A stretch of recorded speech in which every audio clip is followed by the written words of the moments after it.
Mesdames et messieurs, le chef d'État américain, M. Donald Trump, vient de frustrer le bloc européen. Il a frustré complètement ses alliés ukrainiens. Il a mis hors état de nuire et trahi mais totalement ses propres alliés de l'OTAN. Ah oui, il faut le dire, c'est une très grosse trahison que M. Donald Trump est en train de poser vis-à-vis de ses alliés de l'OTAN, de l'Europe.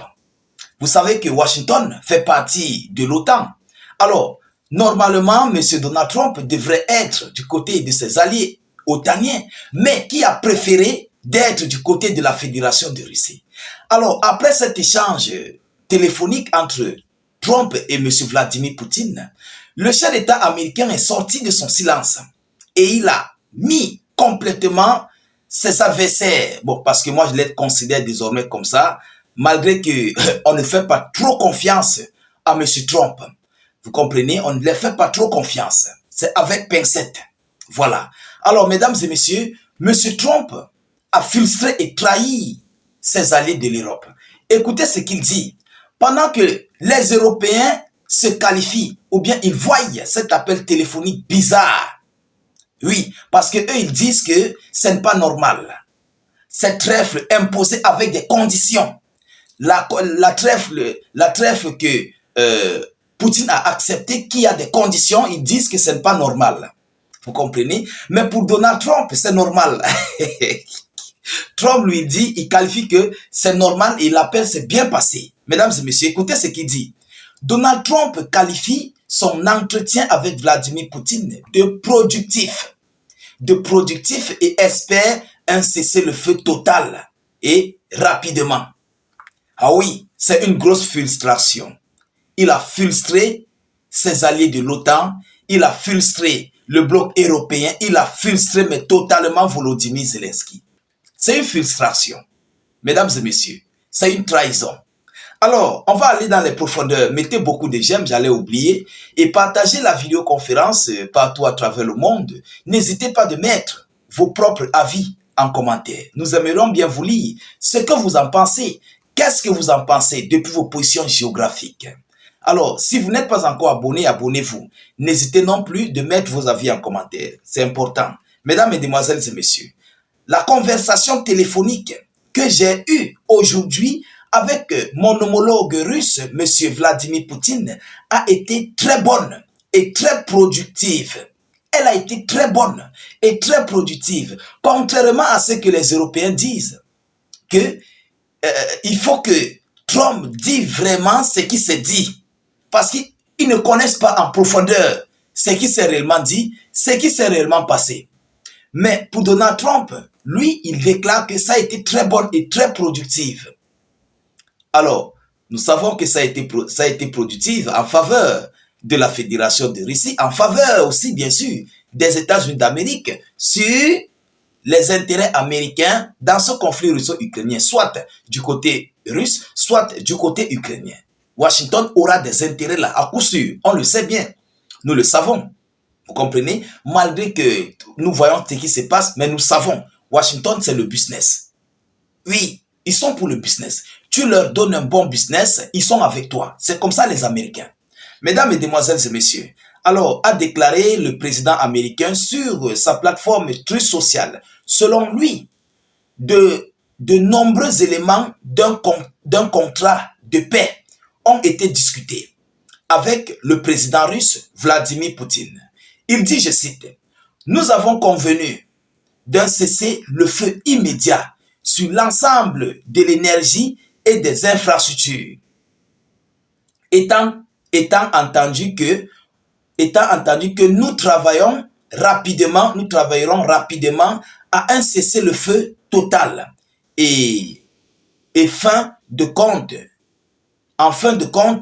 à la fin de cette horrible guerre entre la Russie et l'Ukraine, poursuit-il, estimant que cette guerre n'aurait jamais commencé s'il avait été président en 2022. S'il avait été président en 2022, cette guerre n'aurait jamais existé. C'est un mauvais message pour les Européens. C'est une frustration. C'est pour dire quoi aux Européens? Ce qu'ils pensent dans leur tête que Washington va soutenir, l'Europe va soutenir, l'Ukraine va soutenir l'OTAN pour combattre la Fédération de Russie, qu'ils enlèvent cela dans leur tête. Et c'est pourquoi il envoie ce message pour dire que si moi j'étais là, ça ne devait jamais avoir lieu. Donc, comme je suis là aujourd'hui, je dois mettre terme à ce conflit automatiquement, comme je l'avais demandé, comme j'avais dit lors de ma campagne. Vous comprenez? Alors, c'est une frustration. C'est une énorme frustration. Mesdames, Mesdemoiselles et Messieurs, il faut qu'on se dise des vérités. Hein? C'est une frustration. C'est une trahison de la part des États-Unis d'Amérique envers leurs collaborateurs, envers leurs alliés de l'OTAN. Oui, c'est de ça qu'il s'agit. Alors, pendant que eux, ils attendent, les Européens attendent que Trump doit venir à leur secours. Mais c'est en ce moment que Trump dit que non, il est sur la bonne voie avec Vladimir Poutine. Ils sont sur la bonne voie de mettre terme à ce conflit. Pendant ce temps, Poutine continue de frapper. Il continue de frapper l'Ukraine. Poutine continue d'avancer avec ses troupes. Hein? Poutine continue d'imposer des sanctions. Non, je dirais des sanctions. Il continue d'imposer des conditions pour un cessez-le-feu, pour une trêve et tout ce qui s'ensuit. Et Donald Trump sort de son silence, il dit que la conversation a été productive. Elle a été formidable pour lui. Mais comment les alliés européens et otaniens vont voir ce genre d'informations? Ils sont frustrés.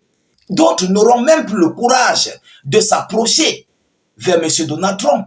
D'autres n'auront même plus le courage d'aborder M. Trump ou bien d'aller aux États-Unis d'Amérique parce qu'ils ont vu la position de M. Trump. Ah oui, c'est une position claire. Il veut mettre terme à ce conflit, mais derrière ça, qu'est-ce qui se cache? Qu'est-ce qui se cache derrière la mise à la fin de ce conflit russo-ukrainien? Mesdames, Mesdemoiselles et Messieurs, les Occidentaux sont remontés. Ah oui, ils sont remontés. Pourquoi? Parce que 70% à 80% de ce qui s'est dit entre M. Poutine et Donald Trump n'a pas été relayé. Une conversation d'environ de plus de 2 heures. Une conversation téléphonique de plus de 2 heures de temps. Mais c'est un journal télévisé, au moins je ne sais pas si on peut mettre des vidéos à l'appui. C'est un journal télévisé au moins de 5 heures de temps. Une conversation téléphonique de 2 heures. Mesdames et messieurs, c'est un bouquin. Ils ont dit beaucoup de choses. Et les Européens ne savent pas ce qui s'est réellement dit. Voilà en fait, ici le gros problème de l'Europe. Ils ne connaissent pas ce qui se prépare, ce qui se passe, ce qui se manipule, ce qui se dit entre la Russie et les États-Unis d'Amérique. Ils sont frustrés. En réalité, ils ne connaissent même pas la position à laquelle ils doivent occuper. Vous savez, M. Poutine et Donald Trump sont en train de marcher au pas des Européens. S'ils empruntent A, Washington et la Russie vont emprunter B pour bloquer.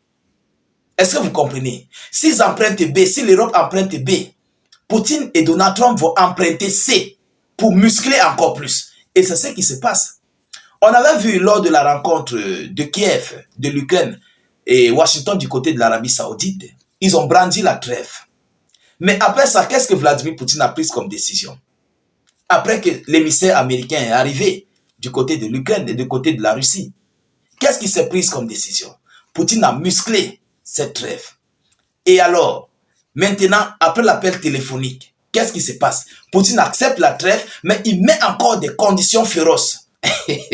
Donc, lorsque l'Europe monte sur l'étape A, Washington et Moscou montent sur l'étape B et musclent encore.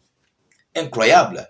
Alors, voilà un peu ce qui s'est dit, ce que M. Donald Trump a relayé comme information face à son homologue russe et aussi face à tout le monde entier. Et plus précisément, c'est un message qu'il envoyait aux Occidentaux de ce que lui et Poutine se sont dit. Partagez au maximum la vidéoconférence, mettez-la partout à travers le monde. Et s'il vous plaît, n'hésitez pas de vous abonner à nos multiples canaux de réalisation YouTube et Facebook. Mettez suffisamment de j'aime, mettez vos avis en commentaire. Je vous reviens tout à l'heure pour une prochaine série d'actualités. Soyez encore salués une fois de plus. Ciao, ciao.